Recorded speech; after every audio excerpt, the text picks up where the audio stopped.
سعد ابن ابی وقاص نے کہا اسی حدیث میں مسلم شریف کی مباہلے والی جو ہے کہ میں نے 3 باتیں علی ابن ابی طالب کے بارے میں ایسی سنی ہیں کہ مجھے 3 میں سے ایک بھی مل جاتی نا تو میرے لیے سرخ اونٹوں سے بہتر ہوتا۔ یہ وہ شخص کہہ رہا ہے جو خود جید صحابی ہے، عشرہ مبشرہ میں سے ہے، اور بخاری مسلم میں حدیث ہے، حضرت علی کہتے ہیں میں نے اپنے کانوں سے سنا ہے کہ نبی الاسلام نے فرمایا تھا غزوہ بدر یا احد کے موقع پر کہ 7 تیر چلا تجھ پہ میرے ماں باپ قربان، اپنے ماں باپ کو جمع کیا تھا سعد ابن ابی وقاص پہ، اور یہ شروع کے 5 مسلمانوں میں سے سعد ابن ابی وقاص، ذہن میں رکھیے گا سر، سینئر اصحاب میں سے۔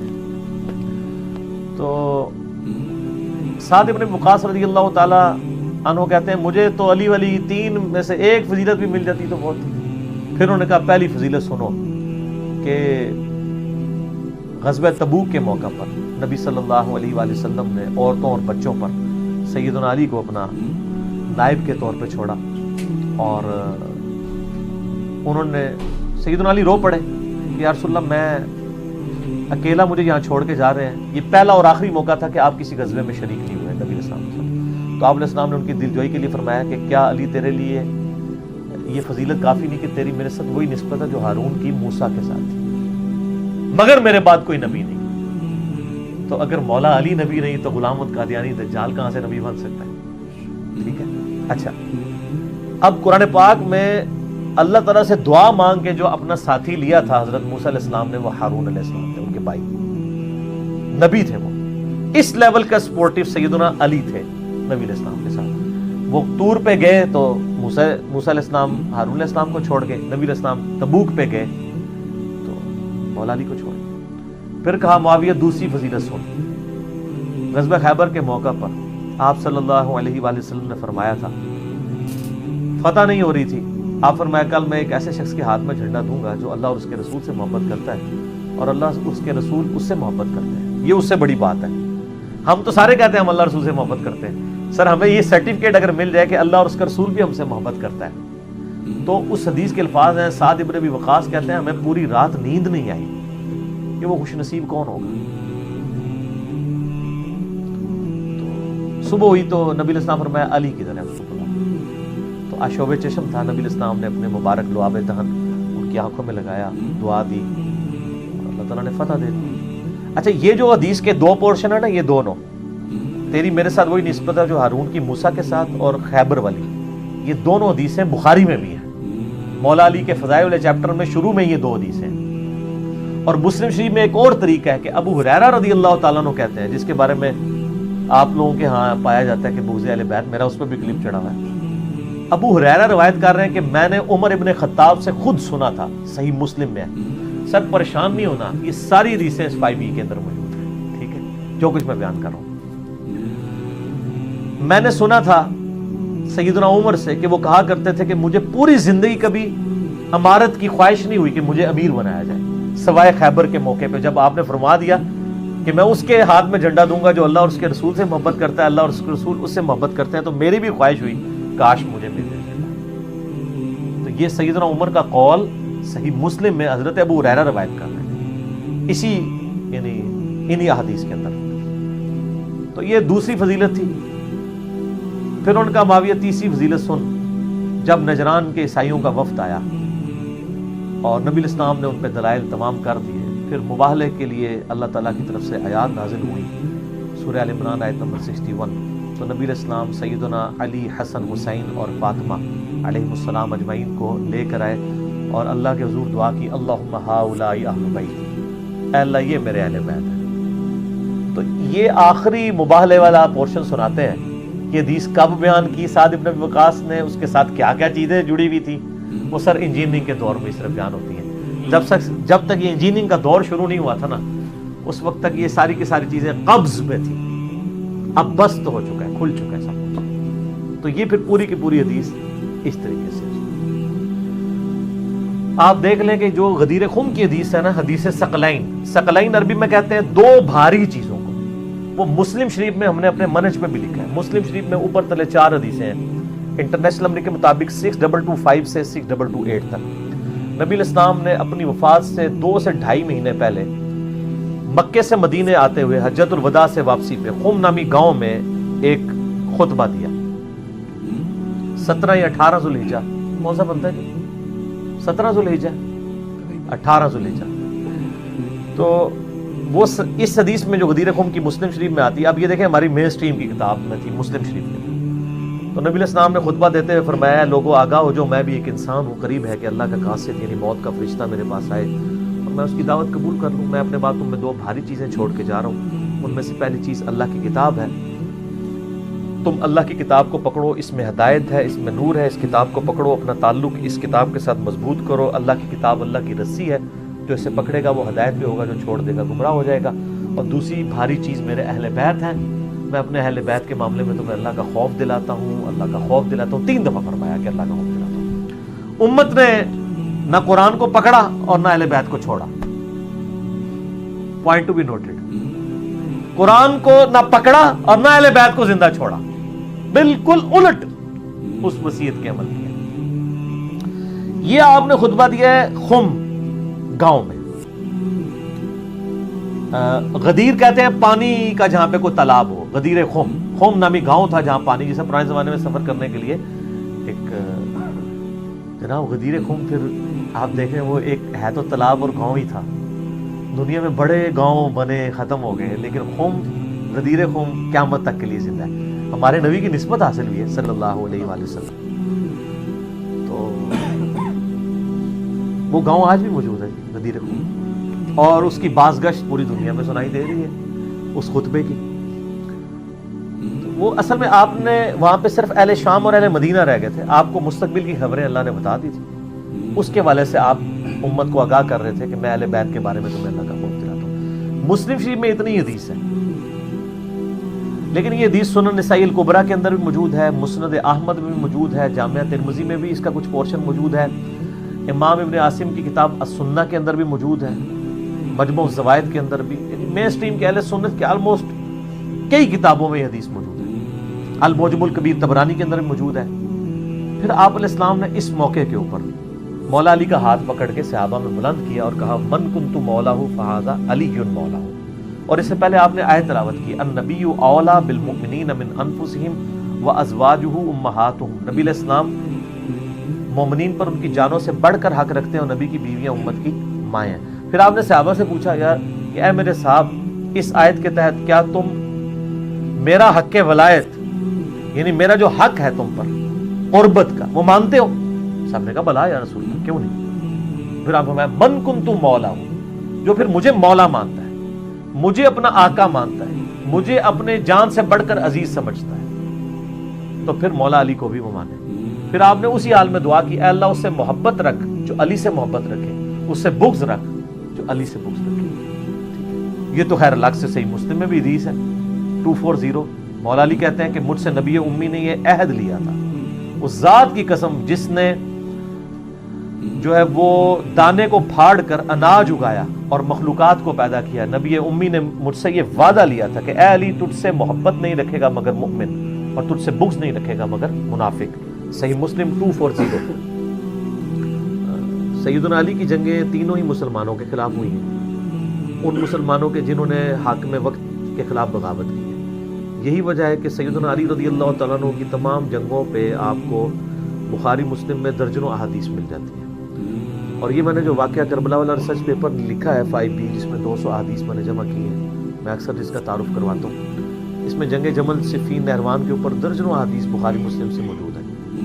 ایک تو ایک بنیادی حدیث جو جامعہ ترمذی, سنن نبی داؤد اور سنن ابن ماجہ کے اندر موجود ہے کہ نبی علیہ السلام نے اپنی وفات سے کچھ عرصہ پہلے خطبہ دیا بڑا بلیغ, اور صحابہ کرام کہتے ہیں ہر آنکھ اشک بار تھی اور یوں لگ رہا تھا کہ آپ علیہ السلام کا یہ الوداعی خطاب ہے اور لوگ جو ہے وہ رو رہے تھے. تو آپ علیہ السلام نے فرمایا کہ تم میں سے جو کوئی زندہ رہا عنقریب وہ بہت اختلاف دیکھے گا, تو ایسی صورتحال میں تم میری اور میرے خلفائے راشدین کی سنت کو لازم پکڑ لینا. علیکم بسنتی و سنت الخلفاء الراشدین المہدیین, اور اپنی دانتوں سے اس کو جڑوں سے اس کی داڑھوں سے مضبوطی سے پکڑ لینا, اور دین میں نئی نئی بدعات سے بچنا. ہر بدعت گمراہی ہے, اور سنن نسائی میں الفاظ ہے کہ ہر گمراہی دوزخ میں لے جاتی. تو خلفائے راشدین کی سنت کو پکڑنا اور ان کے مخالفین کو اہل بدعت کہنا یہ نبی اسلام نے خود فرمایا. یہ بدعت کی جو بنیادی ڈیفینیشن جو ہے یہ کل بدعت ضلالہ و کل ضلالۃ فی النار، یہ ہے ہی بیسیکلی خلفائے راشدین کے خلاف ہے. اسی کانٹیکسٹ میں ہم سیدنا عثمان غنی رضی اللہ تعالیٰ عنہ کے خلاف جو بغاوت کرنے والے ہیں ان کو بھی بدعتی شمار کرتے ہیں، اور سیدنا علی کے خلاف جو بغاوت کرنے والے ہیں ان کا یہ عمل بھی بدعت ہے. اور سیدنا علی کے حوالے سے تو درجنوں احادیث موجود ہیں، میں نے اس پیپر میں ڈالی ہیں.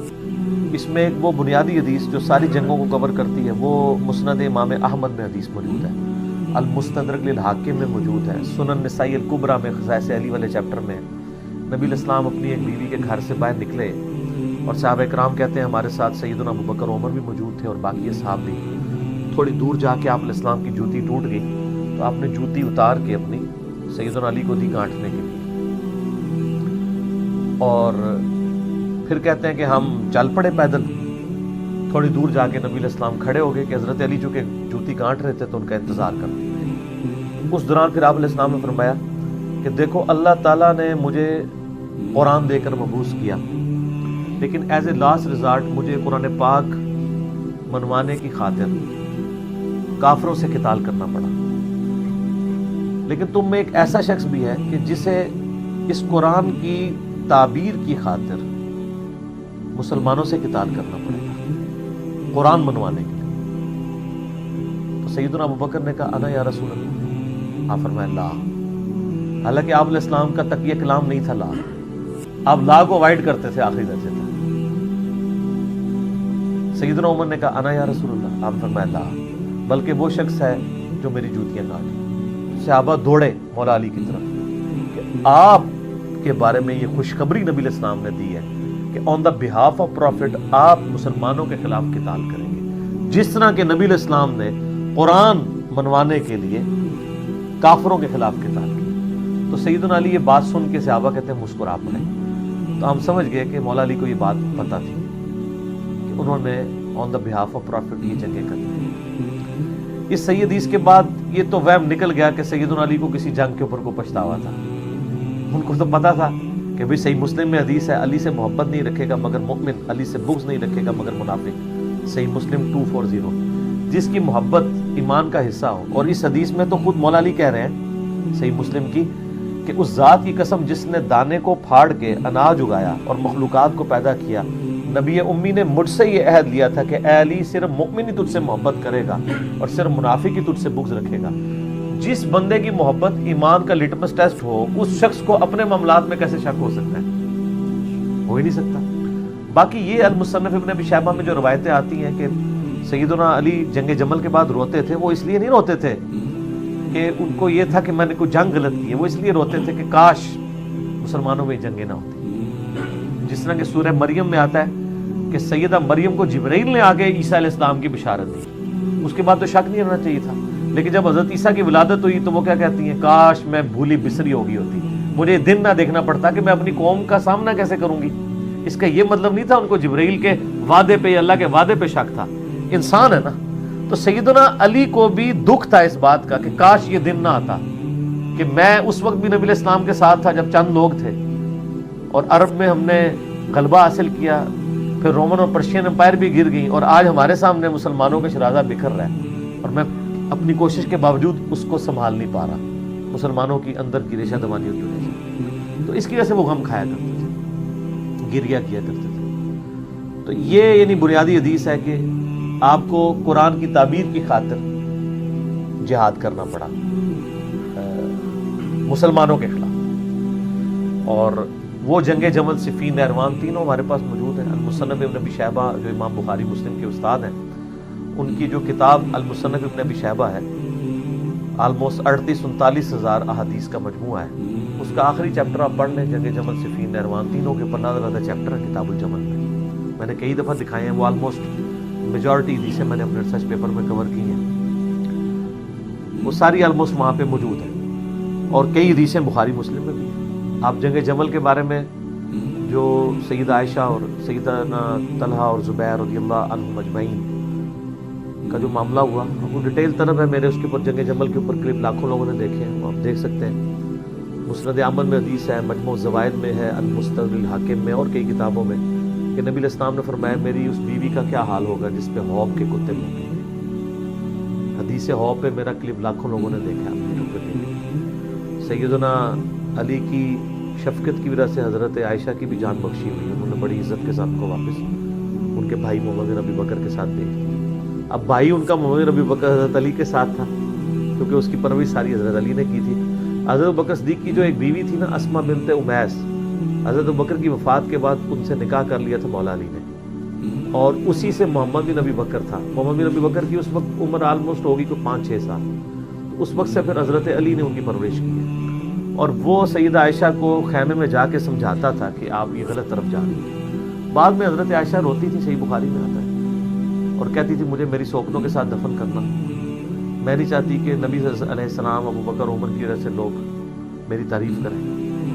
اور مصنف ابن ابی شیبہ میں موجود ہے کہ مجھے نبی علیہ السلام کے بعد مجھ سے ایک ایسا نیا کام سرزد ہو گیا. اب میں بدعت کا لفظ نہیں بولتا, اردو میں ترجمہ کر دیتا ہوں, یہ والا معاملہ. اور اس پہ شیخ البانی نے باقاعدہ سلسلہ حدیث صحیحہ میں کمنٹس کیے کہ اس نئے کام سے مراد ان کا جمل کے لیے نکلنا تھا. قرآن میں موجود ہے نبی کی بیویوں گھروں میں ٹھہری ہو, تو ان کو اس بات کا غم تھا کہ مجھ سے یہ غلط کام ہوا ہے. اور یہ یعنی جنگ جمل کے حوالے سے واضح حدیث موجود ہے. پھر عمار بن یاسر والی حدیث تو بخاری مسلم دونوں میں ہے کہ سیدنا عمار بن یاسر کو نبی علیہ السلام نے دیکھا غزوہ خندق کے موقع کے اوپر یا مسجد نبی کی تعمیر کے دوران. باقی لوگوں نے ایک ایک پتھر اٹھایا ہوا ہے اور انہوں نے 2 بھاری پتھر اٹھائے ہوئے ہیں, یعنی اتنے وہ دین کے لیے جذبہ کرنے والے تھے. نبی علیہ السلام نے ان کی مبارک داڑھی سے مٹی جھاڑی اپنے ہاتھوں سے, اور پھر کہا وائے عمار افسوس ابن سمیہ تجھے ایک باغی جماعت قتل کرے گی, تو انہیں اللہ اور جنت کی طرف بلائے گا, وہ جماعت تجھے دوزخ کی طرف بلائے گی. یہ الفاظ اتنے سخت ہیں کہ زبیر زئی رحمہ اللہ تعالیٰ مجھے خود کہتے تھے علی بھائی میں کام جاتا ہوں جب یہ الفاظ پڑھتا ہوں کہ میں اس کی تفسیر کیا کروں کہ وہ جماعت تجھے دوزخ کی طرف بلائے گی. تو اس پہ تو اتفاق ہے کہ وہ جماعت کون سی ہے.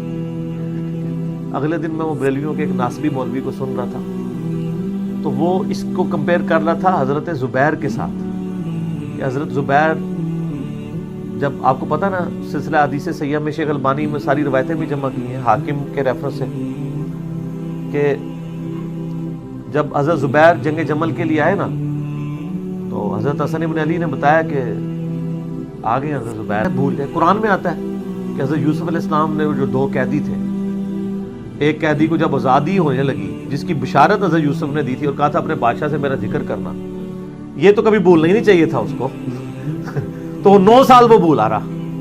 تو حضرت زبیر بھی بھول گئے, تو کوئی ایسا مسئلہ نہیں. اگر کوئی اس حدیث پہ اعتراض کرتا ہے تو قرآن میں تو اس سے بھی بڑا واقعہ ہے, اس کا بھی آپ مذاق اڑائیں گے. یہ ہو سکتا ہے شیطان جب بھلا دے تو وہ حضرت علی کے فوجی نے جا کے قتل کر دیا. جب حضرت علی کو خبر پہنچی تو انہوں نے کہا کہ میں زبیر کے قاتل کو جہنم کی بشارت دیتا ہوں, کیونکہ نبی علیہ السلام نے فرمایا تھا کہ زبیر کا قاتل دوزخ میں. تو وہ شخص پھر کہنے لگا ہم آپ کی خاطر, ان کا میں نے تمہیں بھیجا تھا اسی لیے اطاعت امیر کا حکم ہے. تو وہ پھر خارجیوں میں شامل ہو گیا. تو وہ ناسبی مولوی جو ہے نا وہ بریلویوں کا, وہ کہتا ہے کہ جی اس بنیاد پہ پھر آپ حضرت علی کی پارٹی کو بھی پھر دوست کی پارٹی کہیں, کیونکہ حضرت علی نے خود ہی کہا ہے کہ زبیر کا قاتل جو ہے وہ دوست کی ہے. زبیر کے قاتل کو دوست کی کہا ہے نا, اس قاتل کی جماعت کو تو دوست کی نہیں کہا, اس کو تو مولا علی خود کہہ رہے ہیں. یہاں الفاظ ہے کہ عمار کو ایک باغی جماعت قتل کرے گی, اس پوری پارٹی کو جو مولا علی کے خلاف کھڑی ہے باغی جماعت دوزخ کی طرف لانے والی کا. تو آپ دیکھیں چھوٹے چھوٹے فرق کے ساتھ یہ منطق لڑا کے کس طرح اینالوجی سیم بنانے کی کوشش کرتے ہیں. ٹھیک ہے, تو یہ کیا سمجھتے ہیں لوگ گھاس کھاتے ہیں. ہمیں نہیں پتا کہ آپ 2 بالکل ڈیفرنٹ چیزوں کو ایک بنا کے پیش کر رہے ہیں. تو یہ کلپ میں نے حالیہ دنوں میں دیکھا, تو وہ ایک ٹی وی چینل پہ, ایک انگلینڈ سے ٹی وی چینل چلتا ہے, تو وہ ناسبی بیٹھ کے تو اس طرح کی باتیں کر رہا تھا. تو جاہل آدمی مطلب پتہ ہی نہیں ہے کہ 2 چیزوں ڈیفرنٹ چیزوں کو آپ ایک طرف ایک انڈیویجول ہے, ایک طرف پوری جماعت کو کہا. حالانکہ وہاں بھی ایک انڈیویجول بھی تھا, مسند احمد میں موجود ہے, ابو الغادیہ نام کا بندہ ہے, صحابی ہے, اور عام صحابی نہیں ہے, صلح حدیبیہ کا صحابی ہے. اور مسلم شریف میں حدیث ہے کہ جو لوگ جنہوں نے بیعت رضوان میں میرے ہاتھ پہ بیعت کیا ان کو دوزخ کی آگ نہیں چھوئے گی. یہ حدیث مسلم شریف میں ہے, ابو داؤد میں بھی ہے, صحیح مسلم میں بھی موجود ہے. ابو الغادیہ جو ہے وہ اصحاب شجرہ میں سے ہے, لیکن اس حدیث کے تحت دوسری طرف مسند احمد میں وہ خود ہی ابو الغادیہ کا چیپٹر آپ نکال لیں. ابو الغادیہ پوری زندگی روتے تھے کہ مجھ سے عمار ابن یاسر کا قتل ہو گیا, اور وہ کہتے تھے کہ نبی علیہ السلام نے تو فرمایا تھا عمار کا قاتل اور مال لوٹنے والا دوزخ میں. وہ روتے تھے. اچھا, اب جو ناسبی ہیں نا وہ کہتے ہیں کہ نہیں, عمار کا قاتل اور مال لوٹنے والا دوزخ میں ہے, تو ابو الغادیہ جو ہے نا چونکہ اس کو فضیلت حاصل ہو چکی ہے اصحاب شجرہ کی, لہذا اس پہ یہ فٹ نہیں ہوگا. اچھا, حالانکہ خاص دلیل سے عام ختم ہوتی ہے, عام دلیل سے خاص چیز نہیں ختم ہوتی. وہ عام دلیل ہے, یہ خاص ہے. ٹھیک ہو گیا. یہ خاص چیز جو ہے اس کو عام دلیل سے ختم کر رہے ہیں. ویسے دوسری جگہ جو ہے نا, ان کو جب کہنا وَإِذَا قُرِئَ الْقُرْآنُ فَاسْتَمِعُوا لَهُ, تو کہتے ہیں یہ تو عام ہے. خاص یہ ہے لا صلاۃ لمن لم یقرأ بفاتحۃ الکتاب, تو کہتے ہیں اس سے وہ عام ختم ہوتا ہے. ادھر انہوں نے اپنے قانون ہی الٹ کر دیا ہے, عام چیز سے خاص ختم کر دیا ہے. ایون ابن حجر اسقلانی نے بھی کیا. شیخ البانی رحمہ اللہ جو محدث اعظم سعودیہ تھے, پھر سعودیہ سے بھی چلے گئے. محدث اعظم سعودیہ اس لیے کہا جاتا ہے کہ سعودیہ کا مفتی اعظم بن باز کہتا ہے کہ میں نے نیلی چھتری کے نیچے اس سے بڑا حدیث کا کوئی عالم نہیں دیکھا. اس وقت مدینہ یونیورسٹی میں, ام القرا یونیورسٹی مکے کے اندر سارے استاد جتنے ہیں وہ سارے شاگرد ہیں شیخ البانی کے. تو شیخ البانی رحمہ اللہ نے پھر ابن حجر اسقلانی کے اوپر گرفت کیا. انہوں نے کہا کہ یہ بہت غلط اجتہاد آپ نے کیا ہے. جب نبی علیہ السلام اس کو کہہ رہے ہیں کہ مار کا قاتل اور مال لوٹنے والا دوزخ میں ہے, تو اب اصحاب شجرہ والی جو فضیلت ہے اس سے وہ باہر نکل گئے, کیونکہ یہ اسپیسیفائی ہو گیا نا, یہ خاص دلیل ہوگی. ٹھیک ہے, باقی وہ دوزخ میں ظاہر ہمیشہ کے لیے نہیں رہیں گے, یہ تو ہم بات نہیں کریں گے. جس نے کلمہ پڑھا الٹیمیٹلی ایک دن اپنا عذاب بھگت کے جنت میں چلا گیا. لیکن ابو الغادیہ صحابی بھی ہیں. مسند ابو الغادیہ پورا چیپٹر ہے مسند امام احمد میں, اور وہ مسند ابو الغادیہ نکال لیں تو اس میں یہی ساری حدیثیں ہیں, ان کی رونے کی اور یہ کرنے کرانے کی 4-5 حدیثیں ہیں ٹوٹل. ٹھیک ہے, حدیث کی کتابوں میں. تو وہ پوری زندگی روتے تھے اور کہ بھی عمار کا قتل مجھ سے ہو گیا. ان کو بھی یعنی اس چیز کا احساس ہو گیا, لیکن ان پہ صرف فٹ نہیں ہوا. بخاری کے حدیث ہے 2812, عمار کو ایک باغی جماعت قتل کرے گی. حالانکہ قتل تو ایک بندے نے کیا ابو الغادیہ نے, اور وہ رو بھی رہا ہے کہ میں نے انڈیویجول نے کیا ہے, لیکن پوری جماعت کو رگڑے میں آ گئی ہے, اس لیے کہ وہ جماعت جو ہے نا اصل میں وہ ایک بغاوت کے اوپر ہے. ٹھیک ہو گیا نا, اس نے پورا سٹانس لیا ہوا ہے. اس لیے تو المصنف ابن ابی شیبہ میں موجود ہے نا کہ مولا علی کہتے ہیں جب ان سے اہل صفین کے بارے میں پوچھا گیا, میں نے اس پمفلٹ میں بھی ڈالا ہے, انہوں نے کہا میں امید کرتا ہوں کہ میرے ساتھی تو ہے ہی جنتی, کیونکہ انہوں نے خلیفہ راشد کی طرف سے قتال کیا اور شہید ہوئے. میں امید کرتا ہوں میرے مخالفین بھی جو ہے وہ اللہ تعالیٰ ان کو معاف کر دے گا جن کو ان کے سرغنہ نے ورگلایا. پھر قیامت والے دن معاملہ اللہ کی بارگاہ میں میرے اور معاویہ کے درمیان طے پائے گا. ٹھیک ہے نا جی, یہ حصہ چھپا دیتے ہیں. یہاں پہ کچھ اہل حدیثوں نے نا یعنی حضرت علی کے مخالفین کے دفاع کے لیے کتابیں لکھی ہیں نا, تو وہ اتنا ہی لکھتے ہیں کہ دیکھیں حضرت علی تو خود کہہ رہے ہیں کہ میرے بھی جنتی ہیں, مخالفین بھی جنتی ہیں. آخری الفاظ نہیں نکالتے کہ پھر معاملہ میرا اور معاویہ کے درمیان طے پائے گا. ٹھیک ہے نا, یہ بھی حضرت علی کی اسیسمنٹ ہے. ہو سکتا ہے کہ صرف حضرت معاویہ والا معاملہ نہ ہو, باقیوں کا بھی ہو. یہ ان کی ایک امید ہے. انہوں نے کہا مجھے امید ہے, وہ تو اللہ نے فیصلہ کرنا نا, آخرت کا فیصلہ تو ہم یہاں بیٹھ کے نہیں دنیا میں کرتے ہیں. دوسری طرف المصنف ابن ابی شیبہ میں مولا علی نے قنوت نازلہ بھی پڑھی ہے, اللہم علیک بمعاویہ و شیعہ, اے اللہ معاویہ اس کے شیعہ کو برباد کر, عمر ابن عاص اور اس کے شیعہ کو برباد کر, جو ہے ابا سلمی اور اس کے شیعہ کو برباد کر. ان کو تو انہوں نے معاف نہیں کیا. اہل جمل کے بارے میں تو آپ نے مطلب نرم رویہ رکھا ہے, کیونکہ ظاہر ہے وہ حضرت طلحہ بھی چھوڑ گیا, المصلی الحاکم میں آتا ہے, تو مروان نے خود ہی ان کے گھٹنے میں تیر مار دیا کہ اس کی وجہ سے جنگ ہم ہار گئے. تو اہل جمل کو بھی معاف کر دیا. اور آپ اہل نہروان والوں کے بارے میں آ جائیں تو بخاری مسلم میں حدیثیں ہیں کہ نبی علیہ السلام نے فرمایا تھا کہ اس طرح کی ایک قوم نکلے گی, اور جب میرے یعنی اس ماننے والوں میں مسلمانوں میں 2 گروہ بن جائیں گے, تو ان میں سے جو گروہ اقرب الی الحق ہوگا وہ قتال کرے گا اس خوارج کی جماعت کے ساتھ. وہ روئے عرض کے سب سے بہترین لوگ ہوں گے, وہ خوارج کے خلاف لڑنے والے مولا علی کے ماننے والے لوگ جو جنگ نہروان ہوئی ہے. اب یہ اقرب الی الحق سے وہ پھر لیتے ہیں, کہتے ہیں جس سے پتہ چلا دوسرا بھی حق پہ ہے. نہ دوسرا حق پہ ہو تو بخاری کی وہ حدیث کہاں جائے گی کہ دوزخ کی طرف بلانے والی جماعت, باغی جماعت. اقرب الی الحق جو ہے یہ عربی کا سٹائل ہے. پھر میں نے اس پمفلٹ پہ باقاعدہ اس کا جواب دیا ہے کہ اس سٹائل کی یہ تو آیت ہے نا, سورہ آل عمران کی آیت نمبر 167 ہے. غزوہ احد کے موقع پر اللہ تعالیٰ نے منافقین کے لیے کہا کہ وہ اس وقت کفر کے زیادہ اقرب تھے ایمان کی نسبت. تو اس کا مطلب منافقین میں ایمان بھی تھا؟ نہیں, منافق تو ہوتا ہی کافر ہے. تو کہا اقرب, یہ اقرب کا مطلب حق والا اس کے تحت. اور سورۃ الکبریٰ البیہقی میں عمار بن یاسر نے فرمایا کہ اہل شام کو یہ نہ کہو کہ وہ کافر ہیں, بلکہ کہو کہ وہ فاسق ہے اور ظالم ہے, کافر ان کو نہ کہو. تو جنگ نہروان کے بارے میں بخاری مسلم میں تو بہت زیادہ حدیث ہے کہ نبی علیہ السلام فرمایا میری امت کے بہترین لوگ ہوں گے جو خوارج کے خلاف قتال کریں. تو جمل, صفین, نہروان, یہ سب کے سب جنگیں جو ہے نا وہ ان پہ مولا علی کو حق پہ مانا جاتا ہے.